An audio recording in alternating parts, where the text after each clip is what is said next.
A partir de hoje, você confere aqui no Mercado e Companhia o nosso novo quadro, Commodities em Foco.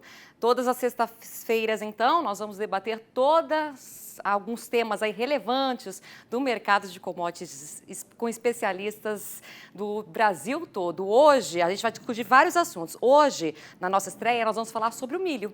Os contratos futuros do cereal negociados para o mês de março caíram 5,5% no mês de janeiro, na Bolsa Brasileira B3. Então, para a gente entender melhor esse cenário, eu converso agora com o Douglas Coelho, ele que é sócio-diretor da Radar Investimentos. Boa tarde, Douglas. Bem-vindo ao nosso Mercado em Companhia. Olá, boa tarde. É sempre um prazer falar com vocês. O prazer é todo nosso. Douglas, conta para a gente, então, né, quais são os principais fatores que têm pressionado aí as cotações futuras do milho, principalmente no primeiro mês, aí, que caiu quase mais de 5%, quase 6%. Exato, exatamente. No começo de janeiro, tipicamente, quando a gente olha ao longo dos anos, né, a colheita da soja pressiona as cotações do milho. Por quê? Porque por mais que a gente tenha evoluído bastante na questão de armazenagem de grãos no Brasil, né, principalmente através de silos bolsa, uma armazenagem eficiente, rápida, dinâmica, a questão da armazenagem de grãos ainda é um calcanhar de Aquiles, principalmente no centro-oeste brasileiro. Então, essa colheita da soja naturalmente faz com que parte dos produtores venda um pouco mais o milho ou estimule um pouco mais a venda do cereal para poder dar espaço a essa soja que será colhida, que está sendo colhida. Esse é o primeiro fator. O segundo fator, né, uma segunda derivada que chamou nossa atenção, que deve chamar nossa atenção ao longo das semanas, é a volta da China, né? A China teve um feriado lunar, depois de 2, 3 anos, né? Uma política de Covid zero. Então, ela sai quase que um ano após o restante do mundo, né? Dessa política de Covid zero, e esse retorno mais vigoroso da China, com estímulos ao consumo, com dados bons de movimentação, cria uma boa expectativa para os países emergentes, no caso do Brasil. Então, o fluxo financeiro para o Brasil também acaba sendo favorecido, né? Isso mudou a paridade dólar-real. A gente viu nas últimas semanas, nos últimos dias, que o dólar enfraqueceu ante o real, e isso também foi um fator de pressão negativa para as cotações do milho. Então você colocou aí, né, a questão da soja, as exportações para a China e o câmbio, né? Vamos falar de câmbio? Primeiro, o câmbio ele tem grande influência, você acabou de falar aí, né, nas cotações das commodities. E o dólar tem mostrado realmente sinais de enfraquecimento em relação ao real, né? Como é que a moeda americana, ela mais desvalorizada, né? O que influencia isso nos preços do milho? Eles podem recuar ainda mais? Sem dúvida, tem total influência.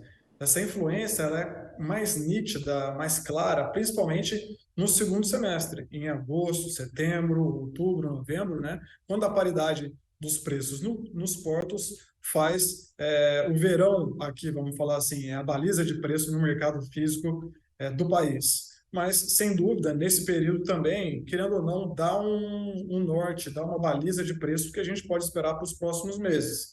Então, ano passado a gente teve um período muito volátil para o câmbio. A gente começou 2022 em fevereiro ali com a guerra da Ucrânia e da Rússia. Não que isso tenha terminado, mas isso trouxe uma maior volatilidade durante o ano, principalmente no primeiro semestre. No segundo semestre, a gente teve eleições presidenciais no Brasil, adicionou volatilidade ao dólar, né? E possivelmente com uma volatilidade menor ou um câmbio mais comportado em relação a 2022, a gente pode ter cotações mais pressionadas também para 2023, quando a gente olha grãos.